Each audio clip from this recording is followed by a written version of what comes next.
Merci, fils. Mesdames et messieurs de la presse,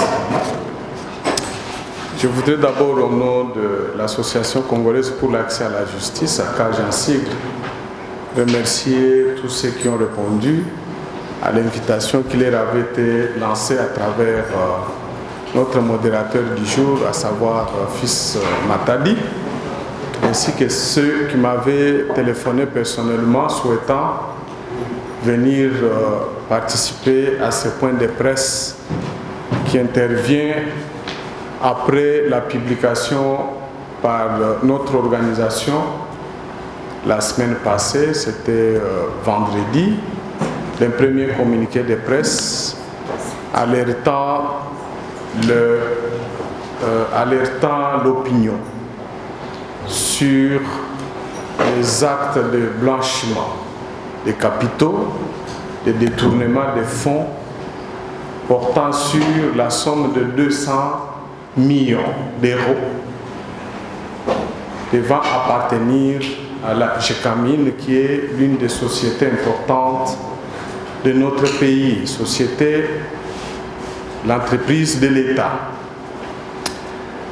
Par son action de week-end passé, la CAJ a voulu aussi mettre en cause le comportement de magistrats du tribunal de commerce de Lubumbashi qui, par leur action, ont eu à légaliser ou légitimer une demande qui, en réalité, la demande de Ventura qui n'est pas fondée. Et nous allons le démontrer.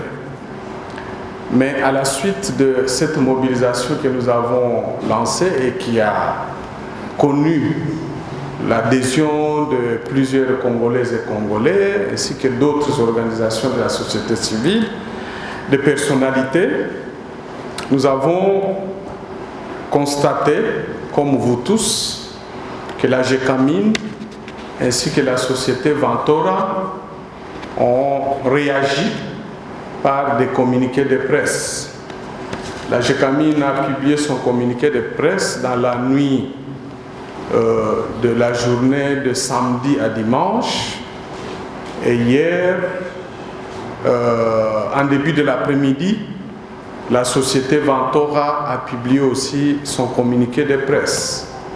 Nous avons passé à l'analyse des contenus de ces deux communiqués, étant donné que c'est nous qui avions donné l'alerte sur ces faits extrêmement graves. Nous nous sommes sentis dans l'obligation de porter à la connaissance de l'opinion nationale et internationale un certain nombre d'observations qui démontrent, qui établissent clairement que tout ce qui a été, ou du moins les 80% de ce qui est repris dans les deux communiqués constitue des contre-vérités, que ce soit du côté de la GECAMIN comme de la société Ventura. C'est autour de ces aspects que nous allons tout de suite vous donner la lecture de ces communiqués de presse. À la lecture de communiqués de presse que nous avons faits, publiés par la GECAMIN et la société Ventura Development, de ce lundi 23 juin 2019, il se dégage que leurs auteurs tentent de justifier l'injustifiable par des arguments tronqués, en fait, comme en droit. C'est ce qui rend impératif les observations suivantes. Premièrement, le communiqué de la GECAMIN indique que la société Fleurette Moumi serait devenue société Ventura depuis lors et que C'est à cet stade que la GECAMIN a considéré que depuis octobre 2017, les prêts de 200 millions d'euros devaient logiquement être payés à la société Ventora. La CAGE, nous répondons en disant ceci. Nous rappelons d'abord que la société Fleurette Moumi est une société du groupe Dan Gettler, incorporée et ayant son siège social dans un paradis fiscal appelé les îles Vierges britanniques. Elle n'est ni une banque, ni un établissement de crédit et n'exploite aucune activité productive et surtout, elle est identifiée mondialement comme exploitant des activités illicites et ne pouvait pas servir de repère pour que la GECAMIN puisse solliciter un quelconque prêt.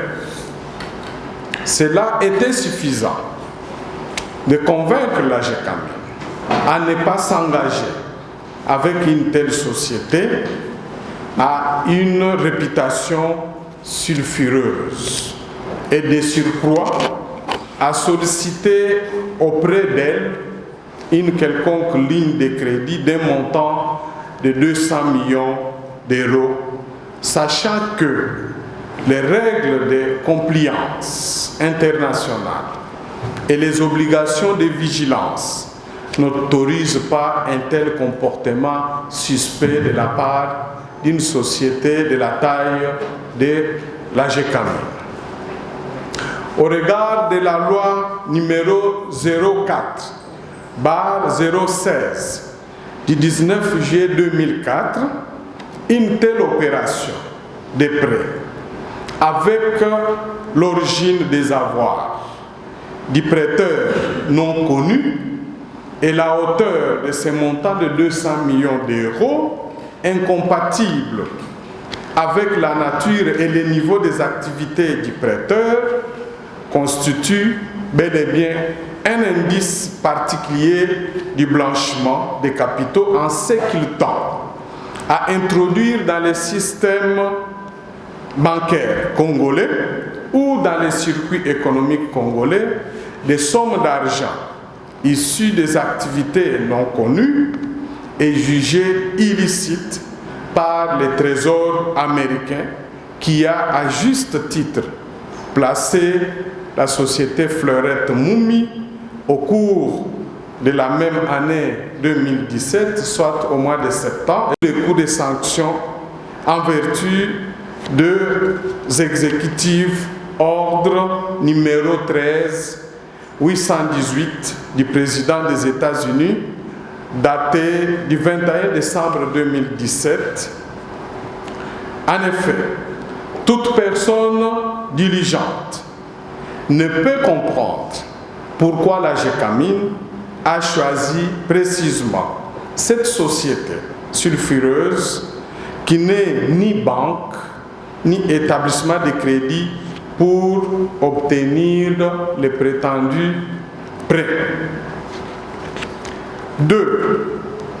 La GECAMIN n'avait pas besoin d'aller emprunter à cette date la somme de 200 millions d'euros auprès d'un tiers à une réputation aussi controversée pour soit contribuer à l'organisation des élections, comme cela avait été dit avant, moins encore pour avancer ses créances fiscales, étant donné qu'elle disposait en cette période des matelas financiers importants des suites de la réalisation de nombreux actifs qui lui ont donné une enveloppe financière très conséquente.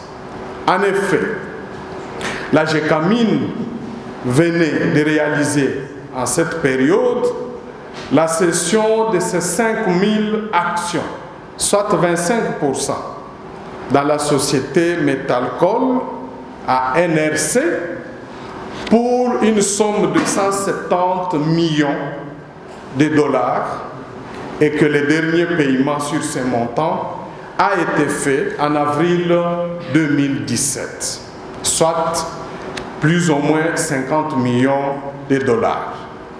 En 2017, la GECAMIN a réalisé d'importantes sommes d'argent en millions de dollars dans un partenariat avec des Chinois de Hong Kong et en 2018 avec Hong Kong Excellent Mining Investment ainsi que KLK Mining Sasu pour les gisements de Kilamusendu et Kinga Nyambo. Bien plus, les motifs farfelus de ces prêts, à savoir financer les élections, ce qui ne relève pas de son activité sociale, c'est-à-dire de la GECAMIN, et de payer des avances d'impôts et taxes, ce que rien ne peut justifier rationnellement la démarche, démontre à suffisance les côtés pernicieux du montage dans lequel la GECAMIN s'est retrouvée par la seule décision de ses dirigeants. Mais à ce sujet, il faut quand même mentionner qu'au vu de tous les documents auxquels la CAGE a eu accès et qui sont disponibles à plusieurs niveaux, notamment au tribunal de commerce de Lubumbashi, vous allez constater que, en dépit du fait que l'accord, le prétendu accord de prêt du 2 octobre 2017 mentionnait à la dernière page que la GECAMIN devait communiquer à la société Fleurette Mumi Holding Limited les renseignements notamment sur les noms du compte et les numéros de son compte bancaire afin de recevoir la somme de 128 millions d'euros comme la première tranche. Lorsque vous prenez le message qui a été envoyé, qui date du même jour, c'est-à-dire du 2 octobre 2017, signé par le directeur général AI de la GECAMIN, vous allez constater que l'intitulé du compte, les noms du compte, porte GECAMIN Développement, avec les numéros de compte basés ou qui seraient renseignés à la banque, à la Robank, alors que tous nous savons que la société GECAMIN Développement fut l'une des branches de la GECAMIN à l'époque, parmi lesquelles il avait été décidé de liquider et que GECAMIN Développement n'existe pas.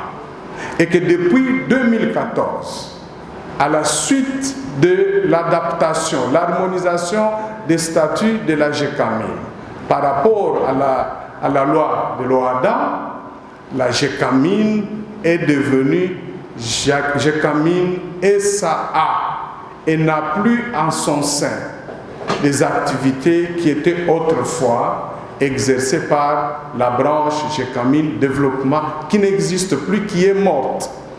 Et nous nous posons la question, il faut que la GECAMIN réponde. Comment expliquer qu'alors dans les contrats de prêt, les bénéficiaires des prêts étaient clairement mentionnés comme GECAMIN SA, qu'est-ce qui a pu changer par la suite pour que son directeur général puisse envoyer les coordonnées bancaires avec l'intitulé portant GECAMIN Développement? Est-ce encore un des comptes réels de la GECAMIN SA ou il s'agit d'un compte fictif qui a été ouvert pour les besoins de la cause? 3. En prétextant dans leur communiqué que Fleurette Mumi et Ventura Development constituent une même personne pendant que les pièces du dossier attestent l'absence d'un quelconque lien de droit entre les deux sociétés, la GECAMIN et Ventora posent un acte communément appelé en droit congolais, droit pénal congolais, l'acte d'empilage. Consiste à monter un scénario appuyé sur une action judiciaire pour justifier le remboursement d'un prêt fictif à Ventora. Et c'est un des actes qui est considéré comme faisant partie des blanchiments des capitaux. Contrairement à ce qu'ils ont dit dans leur communiqué de presse, l'immatriculation de la société Ventora Development n'a eu lieu que le 24 août 2018. Et cela est établi par toutes les pièces, notamment l'attestation de la banque à Freeland. Et que cette société Ventora a été constituée sur un capital de $1000 et que l'un de ses associés, à savoir Ventora Mining, n'a souscrit qu'à des actions de l'ordre de $200. Est-ce qu'il est possible qu'une société qui est née au mois d'octobre 2018, alors que le contrat de prêt supposé être intervenu en octobre 2017, dont l'échéance est prétendue être arrivée à terme en avril, puisse pendant ce temps devenir sans aucune activité réelle, devenir millionnaire, propriétaire de 200 millions d'euros. À la suite de quelles activités?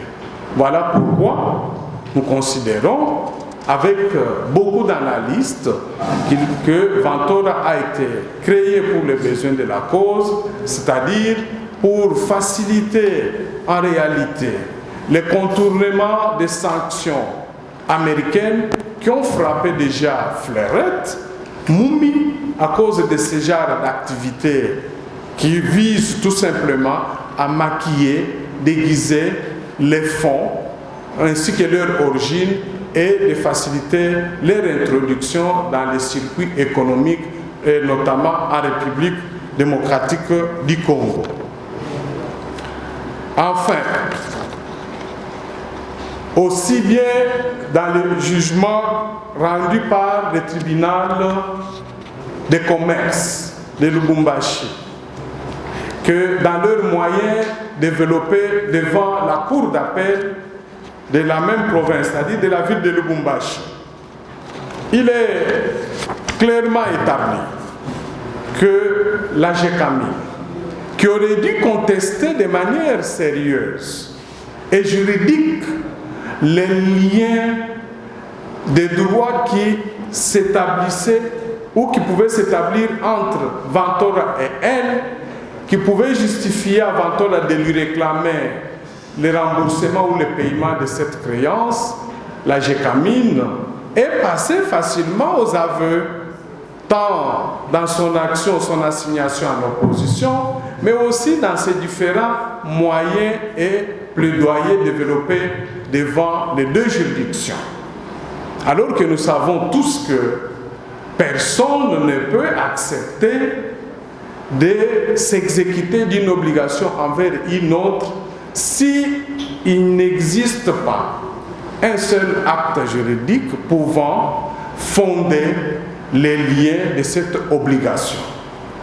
La GECAMIN sait pertinemment que même dans l'hypothèse où on peut considérer qu'il y aurait eu une quelconque relocalisation, parce que c'est ce que Ventora prétend, mais même dans cette hypothèse, les lois de la République démocratique du Congo, les droits au OHADA imposent à ce qu'un certain nombre de formalités juridiques soient préalablement accomplies et que les nouveaux actes soient publiés, soit qu'il y a eu entre les deux sociétés une fusion qui donne lieu à la naissance d'une autre société. À ce moment-là, vous devez publier les nouveaux actes de manière à assurer la publicité et engager tous ceux avec lesquels vous pouvez avoir passé des opérations où vous avez été dans les affaires. Et que même s'il s'agit d'une absorption, vous devez toujours accomplir les mêmes formalités. Or, les seules pièces qui établissent l'existence de la société Vantora à ce jour, que ce soit l'attestation de la banque Afriland, comme l'extrait du registre, son registre, des registres du guichet unique, établissent clairement que jusqu'à ce jour, la société Vantora est le fruit de l'initiative d'un seul individu avec comme associé Vantora Mining, un point barre. Il est dit nulle part que la société Vantora était devenue par la suite celle qui a absorbé la société Fleurette Moumi pour que par la suite c'est considéré comme ayant substitué Fleurette dans ses droits vis-à-vis de la GECAMIN. Donc, la GECAMIN aurait dû aller loin, jusque même à déposer une plainte pour tentative d'escroquerie contre les dirigeants de la société Vantora, mais elle s'est abstenue, ces dirigeants se sont abstenus volontairement de le faire parce que vous comprenez qu'il existe ou qu'il a existé déjà une entente, une collusion tendant à faciliter la récupération de l'argent de la société GECAMIN sous cette assertion de dire que Vantora était devenu propriétaire de l'accord de prêt d'octobre 2017 alors qu'elle n'était même pas née. Enfin, le timing et la coïncidence de la conclusion des contrats entre KCC Glencore et la GECAMIN à hauteur d'un montant global de 270 millions de dollars avec exigence de paiement d'un acompte de 150 millions de dollars à la date de la signature, au moment même où GECAMIN attend impatiemment et avec excitation sa condamnation à payer 151 millions d'euros, intrigue. Et nous vous informons en passant que nous avons eu accès à 2 courriers datant du même jour, c'est-à-dire la lettre de KCC, comme toujours par coïncidence. KCC écrit à la GECAMIN, a écrit hier à la GECAMIN pour lui demander des garanties en disant nous sommes prêts pour vous payer la première tranche de 150 millions de dollars, mais est-ce que vous nous assurez qu'au vu de tout ce qui se passe aujourd'hui autour de la créance qui vous est réclamée par Vantora, que ces 150 millions ne pourront pas tomber entre les mains de Vantora.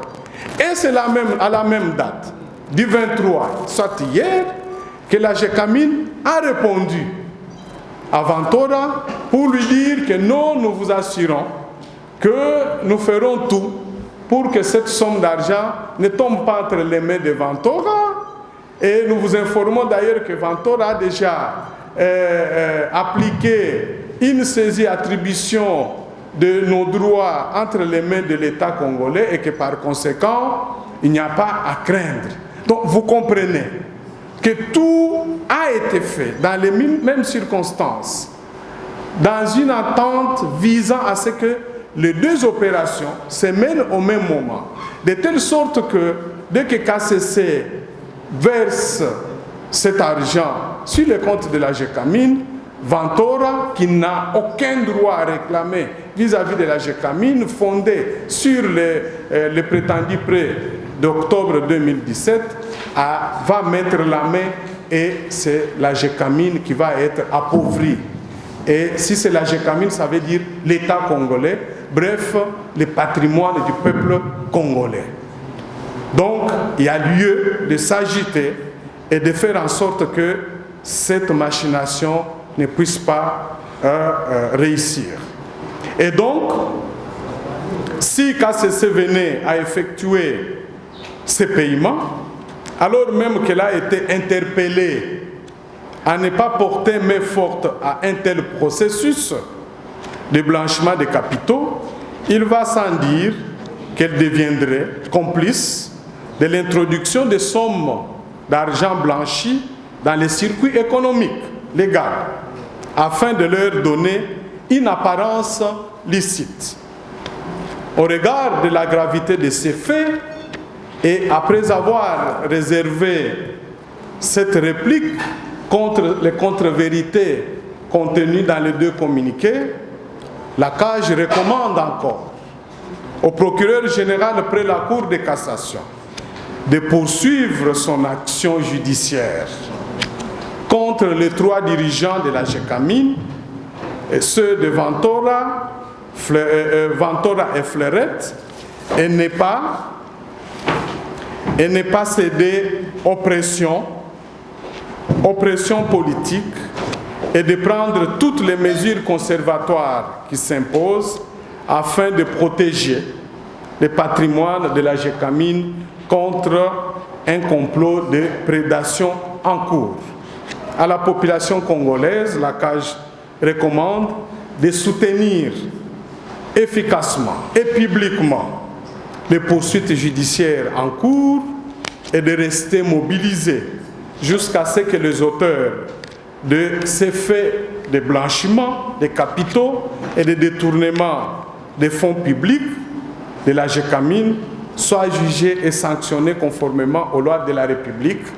La CAJ vous informe qu'avec plusieurs autres organisations, des personnalités, des membres du Parlement, nous sommes en train déjà de nous consulter pour voir dans les jours à venir comment lancer des actions citoyennes et publiques, notamment des sit-ins, des marches, et nous félicitons en passant nos compatriotes de la lucha qui ont déjà donné le ton, parce que hier déjà, ils se sont mobilisés avec leurs collègues de Vichy et de notre mouvement citoyen, et ils ont organisé un sit-in devant la primature, notamment au sujet de ces montages financiers, et que nous espérons que dans les jours à venir, nous allons davantage mettre nos énergies ensemble pour barrer la route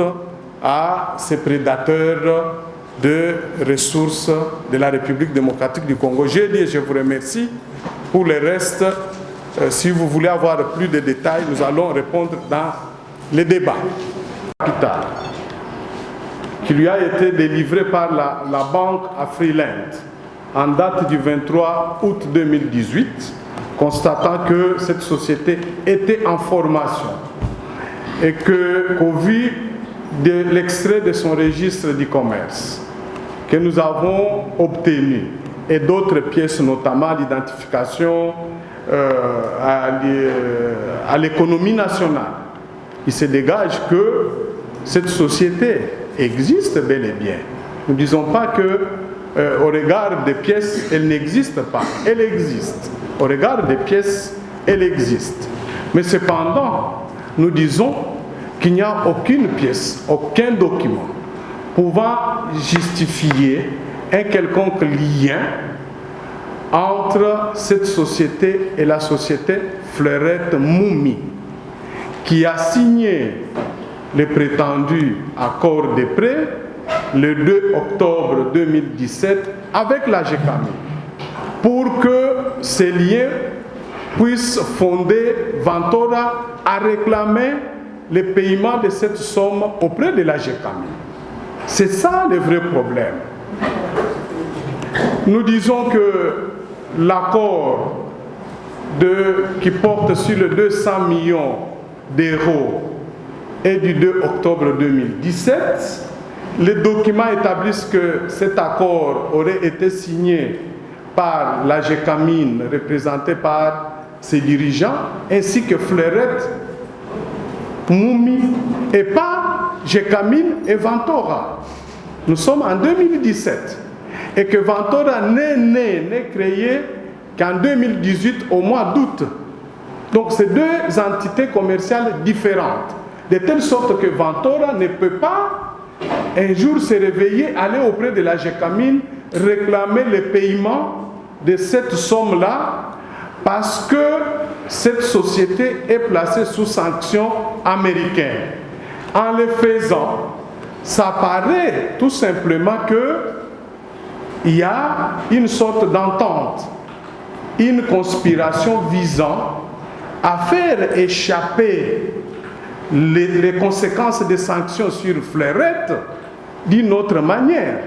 C'est-à-dire que la société Ventora se pose maintenant comme une société par laquelle ce qui était bloqué au profit de Fleurette doit maintenant passer par elle. Or, la GECAMIN ne peut pas agir de la sorte, parce qu'une société qui est sous sanction américaine ne doit pas s'obliger à payer ni elle directement à la GECAMIN, ni par d'autres sociétés connexes.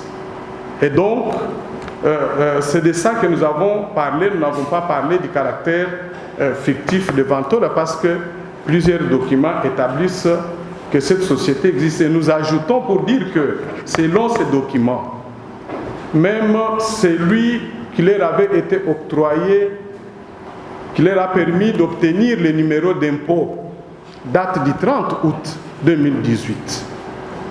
Et n'a comme associé qu'un seul associé, Ventora Mining, qui a souscrit à la hauteur de $200, parce que le capital total de la société Ventora est de $1000.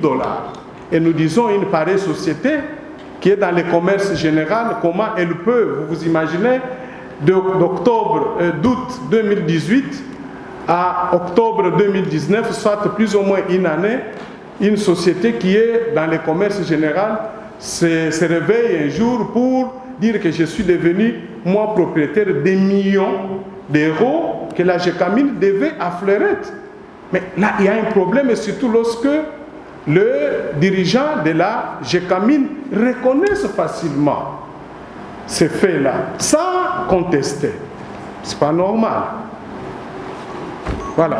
Merci pour cette précision. Nous ne pouvons pas brûler nos sources. Vous comme nous, de la presse, vous savez que s'il y a des gens qui nous font confiance en nous filant des informations importantes, aussi délicates, c'est parce que nous sommes en mesure de leur garantir la protection. Et donc, je ne peux pas aujourd'hui vous dire de qui nous avons eu les informations, parce que nous en recevons chaque jour par plusieurs canaux.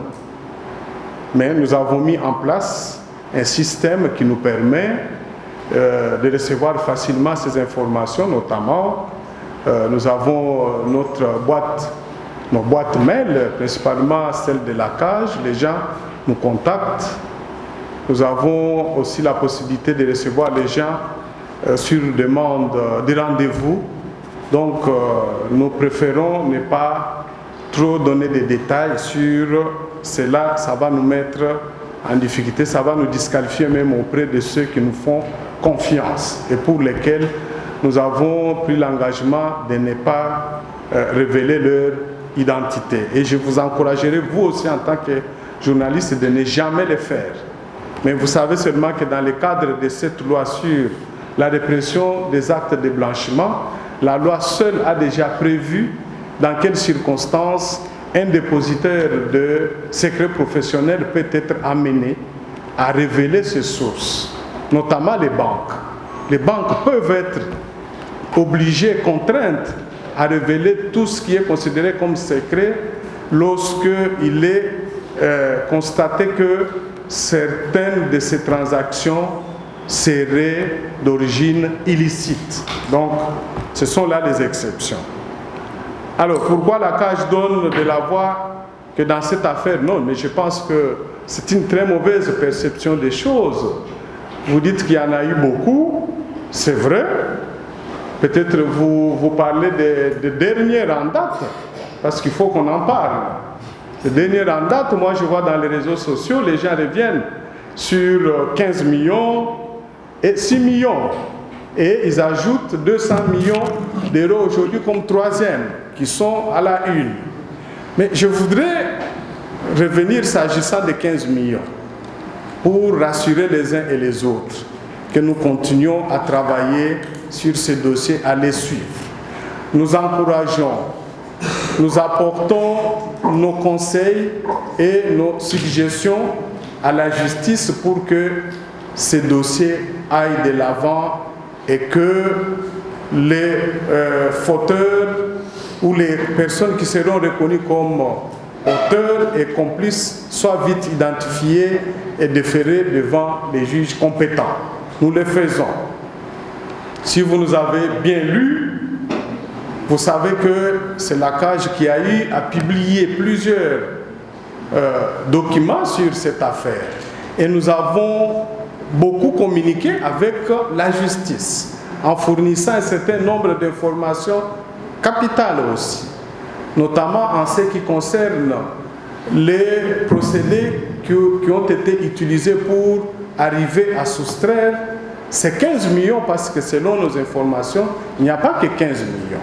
Donc bref, je crois qu'il faut arriver à démentir cette assertion. Il y a toujours des gens de mauvaise foi qui disent que la CAJ ne parle plus de 15 millions, mais nous en avons parlé et nous continuons à suivre de notre manière. Pour 6 millions, nous avons donné de la voix en disant clairement que c'était scandaleux qu'un gouvernement puisse dépenser 6 millions de dollars pour organiser cette activité, cette réjouissance, et que nous avons mené d'autres actions de plaidoyer à travers d'autres canaux pour faire entendre notre voix, et nous sommes satisfaits aujourd'hui de constater que le gouvernement a fait marche arrière pour décréter que la journée-là sera célébrée dans la sobriété, c'est-à-dire qu'il n'y aura que des activités qui vont être organisées au niveau des différentes églises à travers les provinces. C'est déjà une bonne victoire à laquelle nous avons aussi, tant soit peu, contribué de manière modeste. Avoir été vu par... Bon, je ne sais pas ça vient d'où, c'est de n'importe quoi. De toute façon, je dois vous dire ici que la CAJ, nous rencontrons tout le monde. Dans la recherche de la vérité, nous rencontrons... Démontrer le fait d'avoir été vu. Non, écoutez, vous savez, ici, je ne veux pas me mettre à expliquer ce qui a été mon emploi du temps la semaine passée, tel jour. Non, mais je ne peux pas... Mais s'il vous plaît, on ne vous a pas accordé la parole, il faut la défendre. Voilà. Alors, donc, ce que nous faisons, nous le faisons conformément aux lois de notre pays, à savoir la recherche de l'information qui cadre avec notre mandat, la collecte des informations et des éléments susceptibles d'appuyer notre travail.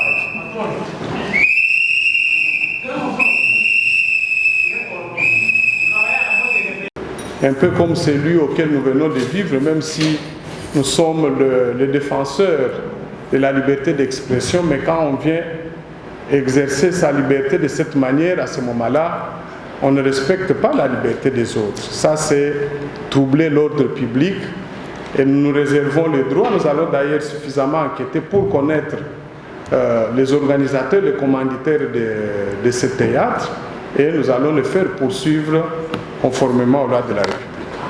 Bon, je pense qu'on peut prendre une dernière question et on va... Voilà. Bonsoir. Ça va. Bonsoir la politique.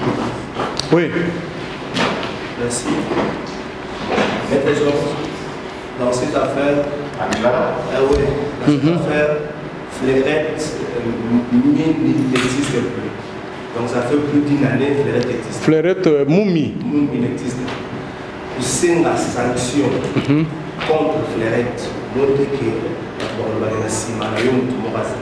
parce que cette entreprise a dit suite à la sanction américaine. Mais aussi on appelle la cour parce que le tribunal de commerce en marché a confirmé qu'il y a Gécamine. C'est vrai, Vantor a lié la Gécamine contre la Fleurette, le tribunal de commerce a confirmé. Pourquoi vous retenez la version nationale du tribunal à sa catégorie? Ok. Dit que Fleurette n'existe plus. Na évité ce qui est à la document moko que Fleurette a si à Koufi. Na évité aussi autant yango parce que on a dit que Fleurette azali entreprise ou azali na siège na île Vierge britannique. Ti lelo Fleurette existe. Na évité yozu yango api autant yango api. Ya olobake Fleurette ezali entreprise oyo asi akufa. C'est depuis quand? Élément nini?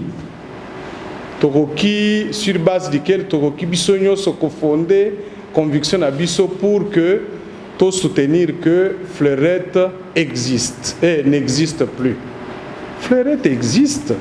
Ce n'est pas parce que Fleurette azali sous sanction il y a sanction sous sanction américaine Tokoki kolobake asi akufi. Non, c'est deux choses différentes. Parce que ce que le Bibon, ça veut dire que bateau baza sous sanction, la personnalité congolaise baza sous sanction, il y a américain, si bakoufi, bazali. Donc Fleurette est une personne morale sanctionnée naba américain. Ça ne veut pas dire que akoufi baza toujours na île Vierge britannique. Alors, on l'a dit que le tribunal est assez acati déjà, makambo ya créance. Le lobby a péci raison n'aventora. Mais on dit que c'est tout à fait normal. Yo tangi on a lunettes et un journaliste. Mais bisoto tangi jugement ou na condamnation na lunettes et un expert en la matière. Toyebi que on est sengeli pe boyeba. Peut-être un jour, au Koya na cage to yebisabino comment est-ce que na ba montage et blanchiment, ba opérateur, ba banque, ba commerçant, ba utilisaka, ba procédé belé. Ba ça peut que instrumentaliser même la justice parce que souci na bango zanini à obtenir que mbongo na ezwa un semblant il y a légalité de sorte que ce qui va fouti bango est côté dans un circuit économique. Mais nauti ko ebisebino que contrat accord il y a octobre 2017 entre Gécamine na Fleurette d'abord ezali accord moko fictif, très fictif parce qu'en réalité et loko ezalité trace ya transfert ya mbongo ezalité on a accédé na ba éléments ya ba Swift qui sont ba éléments qui établissent transfert ya mbongo mais to se rendre compte que au lieu que za la mbongo batindi yango na compte ya Gécamine SA batindi yango na compte ya société au bango bazo benga Gécamine développement ezalakate bokoyo ko tuna à n'importe qui botuna ta ba conseiller Gécamine SA bakoyo bisebino que Gécamine développement